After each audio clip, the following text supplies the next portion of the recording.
जय हिंद साथियों, स्वागत है एबी न्यूज दिल्ली में। गणतंत्र दिवस पूरे जोश के साथ पूरे देश में मनाया गया। साथ ही यूपी के बागपत जिले के बड़ौत गांव के सूप गांव के अंदर एक मस्जिद के अंदर झंडा सलामी प्रोग्राम का आयोजन हुआ। इसके अंदर हिंदू मुसलमान की एकता का प्रतीक नजर आया।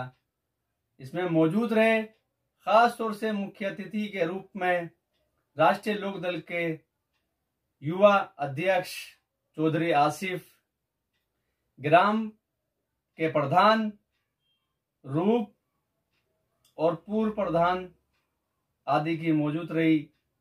नित्यानंद महाराज, लोकेश तोमर और मस्जिद के इमाम साहब ने झंडा सलामी का आयोजन किया। देखते हैं एक रिपोर्ट।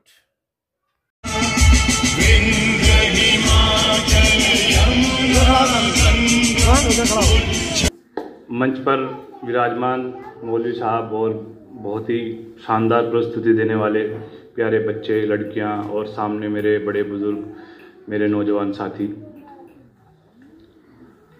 सबसे पहले तो मौलवी साहब का और पूरे गांव वासियों का धन्यवाद कि मुझे आप लोगों के बीच में आने का मौका मिला। इस्लाम कहता है हम अपने दिल के हर गोशे में हिंदुस्तान रखते हैं। वमा अलैना इल्लल बलाग।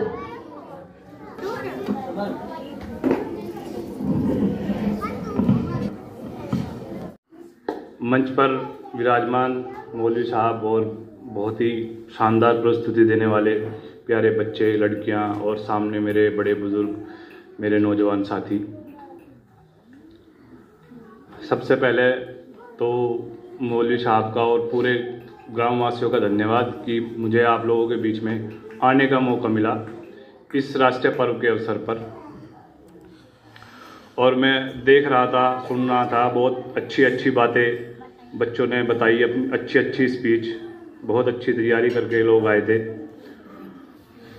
आज पूरे देश में 26 जनवरी हम लोग मना रहे हैं, जिसको गणतंत्र दिवस भी बोलते हैं। 75वां गणतंत्र दिवस हम लोग मना रहे हैं और 76वें गणतंत्र दिवस में हम लोग प्रवेश कर चुके हैं। 26 जनवरी 1950 से पहले हम लोग आज़ाद तो हो गए थे, लेकिन हमारे पास अपने कानून नहीं थे, अपने संविधान नहीं था। हम गुलामी की जो बेड़ियां थी उसमें बंधे हुए थे। बाबा साहब भीमराव अंबेडकर जी ने हमारा संविधान बनाया, उसे लागू कराया और हम पूर्ण रूप से आज़ाद हुए 26 जनवरी 1950 को। यह राष्ट्रीय पर्व पूरे देश में हर्षोल्लास के साथ मनाया जाता है। हर मंदिर में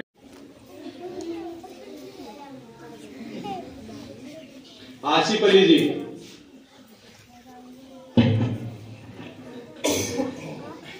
सबसे पहले तो सबको मेरा आदाब, सलाम, नमस्कार।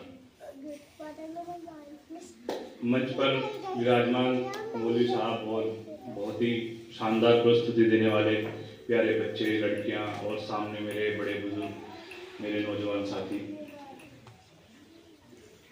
सबसे पहले तो मौलवी साहब का और पूरे गांव वासियों का धन्यवाद कि मुझे आप लोगों के बीच में आने का मौका मिला इस राष्ट्रीय पर्व के अवसर पर। और मैं देख रहा था, सुन रहा था, बहुत अच्छी अच्छी बातें बच्चों ने बताई, अच्छी अच्छी स्पीच, बहुत अच्छी तैयारी करके लोग आए थे। आज पूरे देश में 26 जनवरी हम लोग मना रहे हैं, जिसको गणतंत्र दिवस भी बोलते हैं। 75वां गणतंत्र दिवस हम लोग मना रहे हैं और 76वें गणतंत्र दिवस में हम लोग प्रवेश कर चुके हैं। 26 जनवरी 1950 से पहले हम लोग आज़ाद तो हो गए थे, लेकिन हमारे पास अपने कानून नहीं थे, अपने संविधान नहीं था। हम गुलामी की जो बेड़ियां थी उसमें बंधे हुए थे। बाबा साहब भीमराव अंबेडकर जी ने हमारा संविधान बनाया, उसे लागू कराया और हम पूर्ण रूप से आज़ाद हुए 26 जनवरी 1950 को। यह राष्ट्रीय पर्व पूरे देश में हर्षोल्लास के साथ मनाया जाता है। हर मंदिर में, मस्जिद में, चर्च में, गिरजाघर में, मदरसे में, सब जगह यही इस देश की खूबसूरती है और ये खूबसूरती बनी भी रहनी चाहिए। प्यार भाव से सबको आपस में रहना चाहिए, कोई हिंदू हो, मुस्लिम हो, ईसाई हो, सबको प्यार भाव से आपस में रहना चाहिए। और एक सबसे बड़ी बात यह है कि हमारा देश कब मजबूत होगा? मजबूत तब होगा जब हम अच्छी शिक्षा प्राप्त करेंगे। बच्चे भी बैठे हैं और मेरे सामने इन सबके अभिभावक भी होंगे। मैं तो सबसे कहूंगा कि अपने बच्चों को अच्छी शिक्षा दें। जब बच्चे अच्छी शिक्षा लेंगे, अच्छी नौकरियां पाएंगे, अच्छे बिजनेस करेंगे तो हमारा देश और मजबूत होगा, सशक्त होगा। और सब लोगों ने अपनी अपनी बात कही थी, ज्यादा कहने के लिए नहीं है आज के दिन। एक बार फिर से सब बच्चों को, सब बड़ों को 26 जनवरी गणतंत्र दिवस की बहुत बहुत शुभकामनाएं और सबका, पूरे ग्रामवासियों का धन्यवाद कि मुझे आप लोगों के बीच में आने का मौका मिला, अच्छा लगा। जय हिंद, जय भारत। मेरा नाम मोहम्मद तालिब है जी। तालिब, ये जो गांव में बड़ौत के पास जहाँ हम खड़े हैं जी, यहाँ ये झंडा फहराने का कार्यक्रम हुआ, जी जी, तो क्या मैसेज दिया आपने इसके देने को? ये हमने लोगों को एकता का मैसेज दिया है, प्यार मोहब्बत का अमन का मैसेज दिया, ताकि लोग, आजकल नफरतें ज़्यादा है हम लोगों के अंदर, उस वजह से आप माहौल को देख के पता लग जाए कि भाई मुसलमानों में, हिंदुओं में, सिखों में, ईसाइयों में मोहब्बत कितनी है। और फिर ये एक हमारा एक मज़हब की तरीके से मनाया जाता है 26 जनवरी को, और सबके साथ भाईचारे के साथ मनाना बड़ी खुशी की बात है। और लोगों को पैगाम है ये इसलिए ताकि लोग इसे सीख लें और आने वाली नस्लें इसके बारे में जानकारी रखें कि भाई हमारे बड़ों ने कैसे ज़िंदगी गुजारी, एकता के साथ ज़िंदगी गुजारी, ताकि वही निज़ाम चलता है। नहीं, जिस तरह से लोगों में अफवाह है या क्या है कि लोगों विचार है कि भाई जो मुस्लिम समाज के लोग हैं वो मदरसों में, मस्जिदों में झंडा सलामी नहीं करते और आप कर रहे हैं।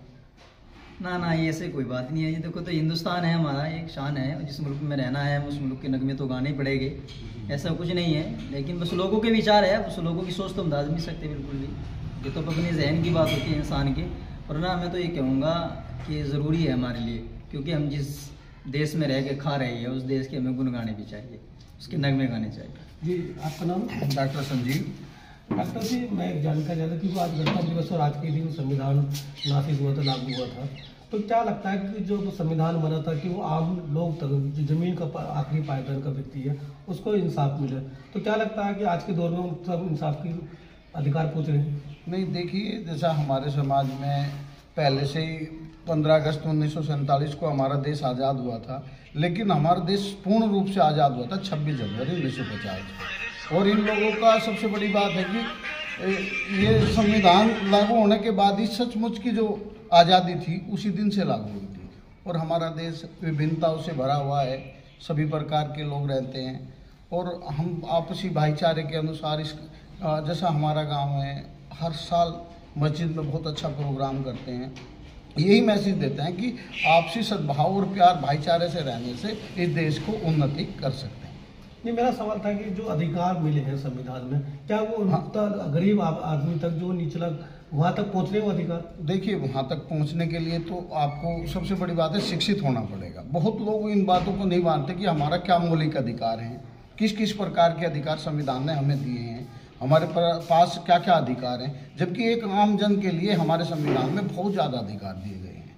लेकिन उनकी जानकारी अगर नीचे तक नहीं पहुँचेगी तो आप उसका उपयोग नहीं कर पाते। नहीं, अगर आपने शिक्षा की बात करी तो शिक्षा इतनी महंगी हुई है कि गरीब की पहुँच से बाहर होती जा रही है। देखिए, इसमें भी हमने ही कर दिया है, ये भी हम लोगों की गलतियाँ हैं। जबकि सरकारी स्कूल हैं, बहुत अच्छे अच्छे स्कूल हैं और अच्छे अच्छे टीचर हैं, लेकिन हम वहाँ पर पढ़ाते नहीं अपने बच्चों को। सबसे बड़ी बात है कि हम शिक्षा के महंगे स्तर को ले, जो हमारे बस की बात नहीं है, इसलिए वहाँ तक पहुँच पाना आम जन के बस की बात नहीं है। वहाँ तो बड़े लोगों के बच्चे पढ़ते हैं, लेकिन गांव में भी अगर चाहें तो अच्छे स्कूल गवर्नमेंट द्वारा दिए गए, अगर पढ़ाए जाएँ तो अच्छी शिक्षा मिल सकती है। जी, आपका नाम? ये कौन सा गाँव है जहाँ हम खड़े हैं? इसु गाँव है, और यहाँ ये गाँव जो है मुस्लिम और जाट दोनों समुदाय के लोग रहते हैं।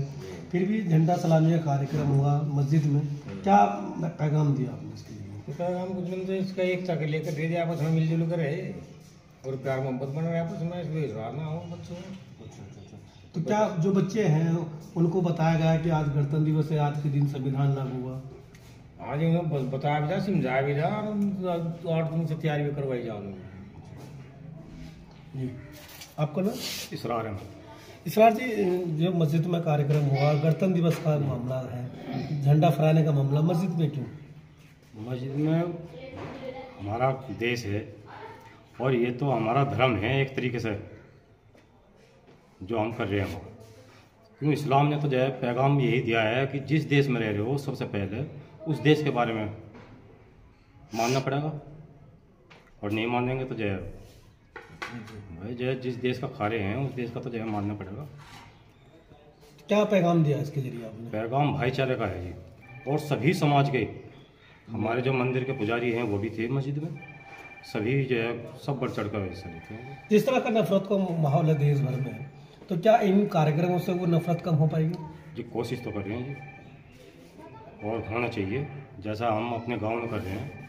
अगर सभी मिलकर ऐसा करने लगे तो जो है मिट जाएगी दूरी सब।